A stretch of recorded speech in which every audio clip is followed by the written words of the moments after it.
She said, "You only got me because he didn't want me back after a year together." So I thanked her for the clarity and never looked back. Now she's calling me crying because he blocked her again. Hey viewers, before we move on to the video, please make sure to subscribe to the channel and hit the like button if you want to see more stories like this. Thanks. I always knew there was something off about how he started. Lena and I had been dating for just over a year. She was beautiful in the quiet, disarming way that made people underestimate her until she spoke. Smart, sarcastic, always a little emotionally guarded, but I figured that came with her history. I met her a few months after her last breakup. She told me he broke her heart, that she had no idea why he ended things. It was a long relationship, full of drama and pain.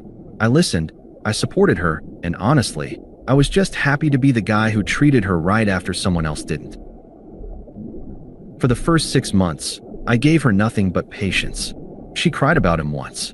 It was late, she was half asleep, and we were lying in bed when she mumbled, "I thought he was the one." I froze. But the next morning she acted normal, kissed me on the cheek, and made coffee like nothing happened. I chalked it up to a moment of weakness.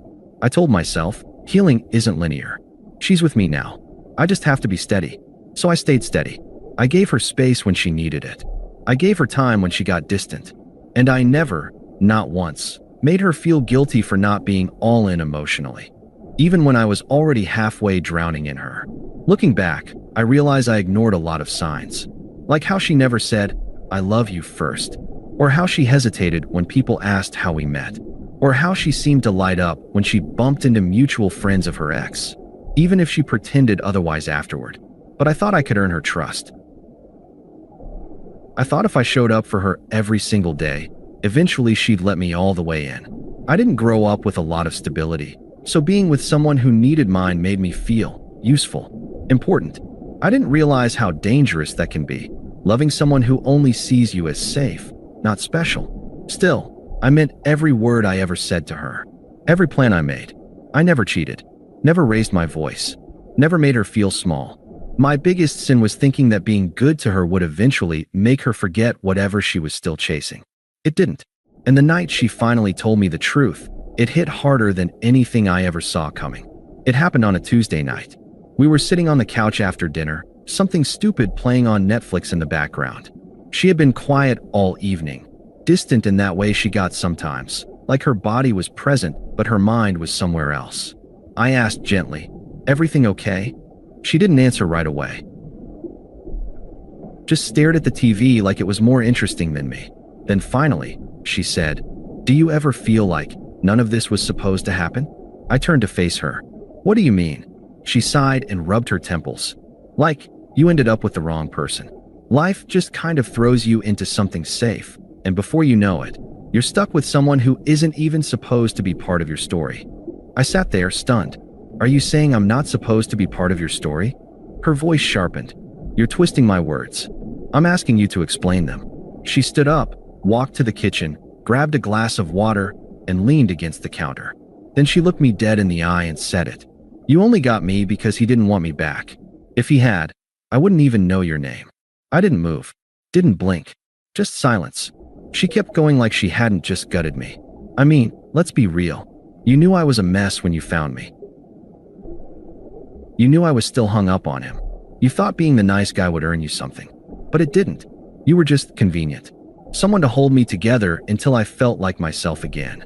Her voice wasn't cruel. It was cold, like she was stating facts, not tearing me apart.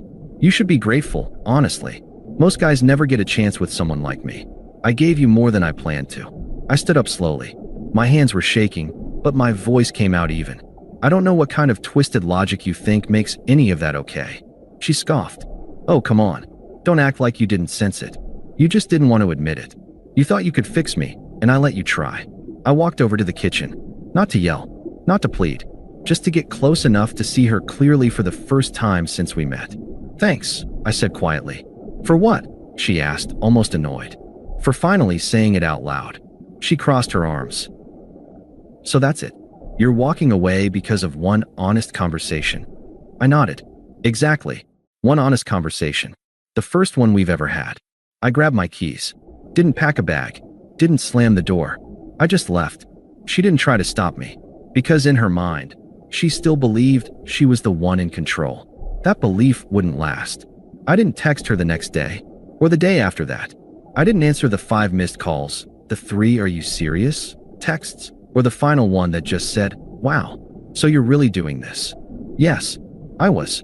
I stayed at a buddy's place for the first few nights. Slept like garbage. Not because I regretted leaving, but because the version of her I'd built in my head was still clashing with the real one she revealed. That takes time to reconcile. I kept replaying her words like a loop I couldn't shut off. "You only got me because he didn't want me back." She said it so casually, like it was nothing. Like she hadn't built a whole year of our lives on a lie. Like I was supposed to understand. And maybe that was the worst part. She actually thought she was being real. That being used as an emotional backup plan should be something I was grateful for. The truth hit like a slow poison. It wasn't just about the ex. It was about everything. Every time she withheld affection. Every time she acted like being seen with me was a favor. Every moment she made me feel lucky just to be chosen. It all made sense now. She wasn't broken. She was entitled. She didn't want love. She wanted an audience. So I cut her off completely. No calls. No explanations. No drawn-out closure. I returned her things through a mutual friend. Texted him the address and said, "Please drop this off. I'm done." I untagged myself from every photo. Changed my number. Started hitting the gym again. Cooked my own meals. Took long walks. Reread books I hadn't touched in years. There was no grand revenge glow-up. Just a quiet, steady return to myself.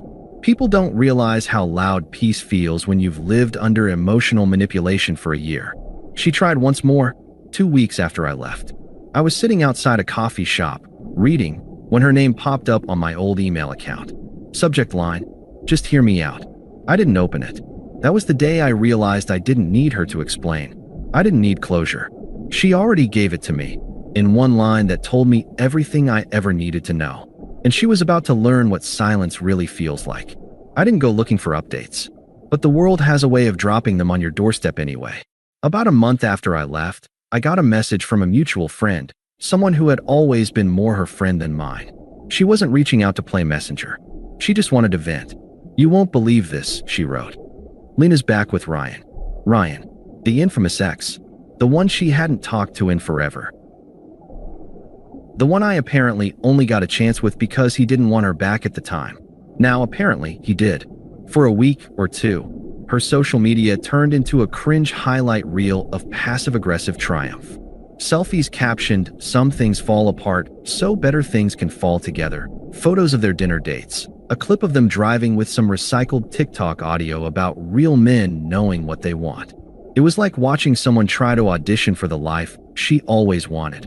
Except the desperation bled through every post. Then it stopped. Just like that. Everything disappeared.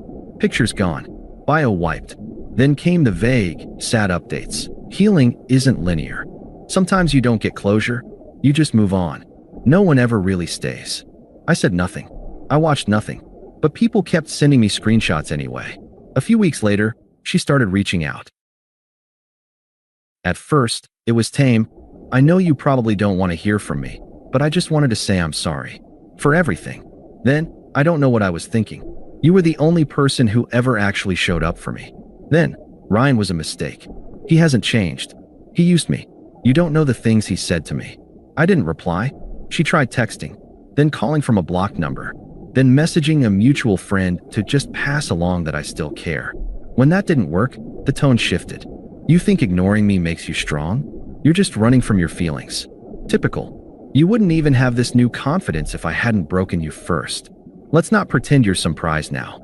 She wanted control again. That was all this was. Her world had collapsed, and she needed someone to feel smaller than her. But I wasn't that guy anymore. She broke me open, yeah, but that's where all the rot poured out, too. She thought her words were going to haunt me forever. What she didn't realize is that her voice no longer reached where I lived. A couple months later, I ran into her mom, completely by accident. I was getting coffee near my new place. I'd moved across town to be closer to work and farther from memories. And there she was, sitting alone, fidgeting with a half-eaten muffin. She looked up and gave a soft, awkward smile. "Daniel, hi, how are you?" "Good," I said simply.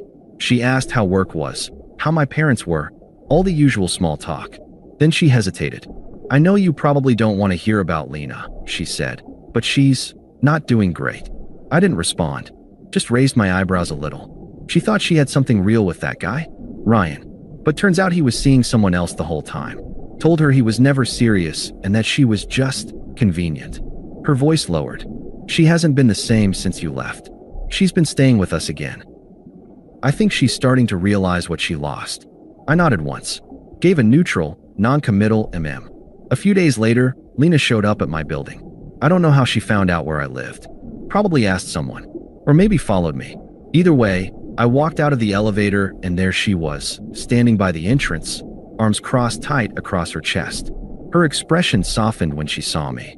Can we talk? She asked, almost like we hadn't already passed the point of no return 3 times over. I didn't say anything, but I held the door for her out of politeness. We stepped outside. I messed up, she started, voice low. I was so stupid, Daniel. I took you for granted. I let my ego run everything. And when you didn't chase me, I thought I won. But I didn't. I lost everything. I watched her as she spoke, but I didn't move closer. I didn't give her anything. You said I'd regret it one day. And I do. I'm sorry for what I said. For what I did. For how I treated you like you were just practice for something better. There was silence. She stepped forward. I don't expect you to forgive me. I miss you. I miss us. I miss how safe I felt with you. And there it was. That one word. Safe. Not loved. Not wanted. Not admired. Safe. You don't actually miss me, I said calmly. You miss what I gave you. Stability. Loyalty. Peace. Her eyes flicked up. She swallowed hard. Is that such a bad thing? I shrugged. Not if it came with respect. But you didn't want that.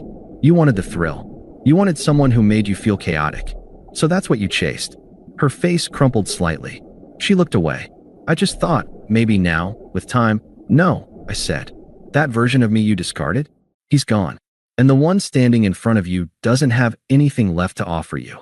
She blinked fast, then tried to laugh like it didn't sting. Wow, you think you're so above me now, huh? No, I said. I just stopped seeing you as someone worth shrinking for. She stared at me. No words. Just wounded silence. Then I walked away. Again. This time not out of pain, but peace. Thanks for watching. Make sure to subscribe to the channel and hit the like button. What do you think about this story? Share it in the comments.